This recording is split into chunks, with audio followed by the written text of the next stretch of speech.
এই যে আমাদের রাস্তা, এত ফটো ভিডিও এর আগের বৃষ্টিতে সবাই পোস্ট করেছে, কিন্তু মাঝখানে যে বৃষ্টিটা কমলো, জলটা কমলো, কেউ কোনো ব্যবস্থাই নিল না। এইভাবে রাস্তার মধ্যে মানুষ, এখানটা পুরোটা অনেকটা ডিপ, তার মধ্যে আজকে তো এই জায়গাটায় লাইট আছে, অন্যদিন তো এখানে লাইটও থাকে না। মানে খুব রিস্ক, খুব রিস্ক। এইটা তো একরকম দেখাচ্ছি, মানে রাস্তা এগুলো যতটা মনে হচ্ছে একটু ভাঙা, কিন্তু না, অনেক ডিপ, অনেক ডিপ। এখানে আবার লাইট থাকে না। আর একটা রাস্তা দেখাচ্ছি, তার মধ্যে রাস্তার মধ্যে এরকম নোংরা ফেলে এটাকে ডাস্টবিন বানিয়ে দিয়েছে। এখানে কিন্তু আগে এরকম ছিল না।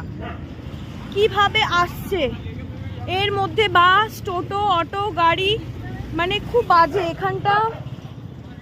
মানে ড্রেন, রাস্তা এরকম একই রকম মানে অবস্থা।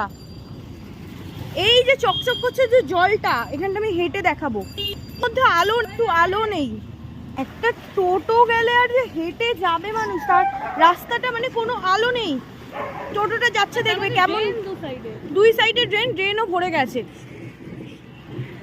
এই যে এরকম ভাবে এইরকম রাস্তাটার অবস্থা। এইদিকে একটা বড় চাতাল, কিভাবে আসছে, কিভাবে আসছে। তাও এটা 4-5 দিন আগের ভিডিও, তখন এরকম জল ছিল। আর এই বৃষ্টিতে কতটা জল হয়েছে মানে ভাবার মুশকিল। শুধু জল একরকম হয়, কিন্তু এখানে তো পুরো গর্ত জায়গায় জায়গায়। কতটা রিস্কে মানুষ যাচ্ছে,